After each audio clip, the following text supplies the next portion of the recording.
Iran ধ্বংসে পূর্ণমাত্রার সামরিক অভিযান শুরু করেছে যুক্তরাষ্ট্র। ক্ষেপণাস্ত্র হামলা অব্যাহত রেখেছে ইসরায়েল। আতঙ্ক ছড়িয়ে পড়েছে গোটা মধ্যপ্রাচ্য জুড়ে। একের পর এক বাতিল হচ্ছে ফ্লাইট। পুরো পৃথিবী জুড়ে বিপাকে পড়েছে মধ্যপ্রাচ্যগামী যাত্রীরা।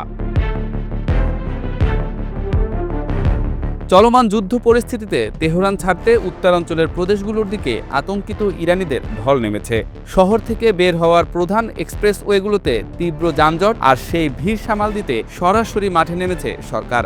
বড় বড় জ্যামে জ্বালানি পৌঁছে দিচ্ছে কর্তৃপক্ষ, যাতে শহর ছাড়তে চাওয়া মানুষ মাঝপথে থেমে না যায়।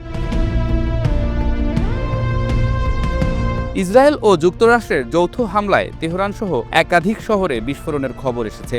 ইরানি গণমাধ্যম বলছে, লক্ষ্যবস্তুর তালিকা প্রতি মুহূর্তে বাড়ছে।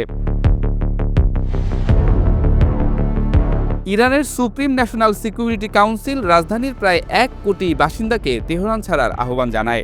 একই সঙ্গে রেড ক্রিসেন্ট বলছে, ইরানের 32 প্রদেশের অন্তত 20টিই লক্ষ্যবস্তু হয়েছে।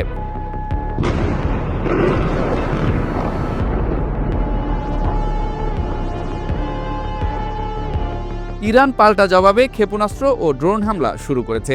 ইসরায়েলের দিকে এবং মধ্যপ্রাচ্যে যুক্তরাষ্ট্রের বিভিন্ন ঘাঁটি ও স্থাপনা লক্ষ্য করে ক্ষেপণাস্ত্র ছুড়ছে ইরান।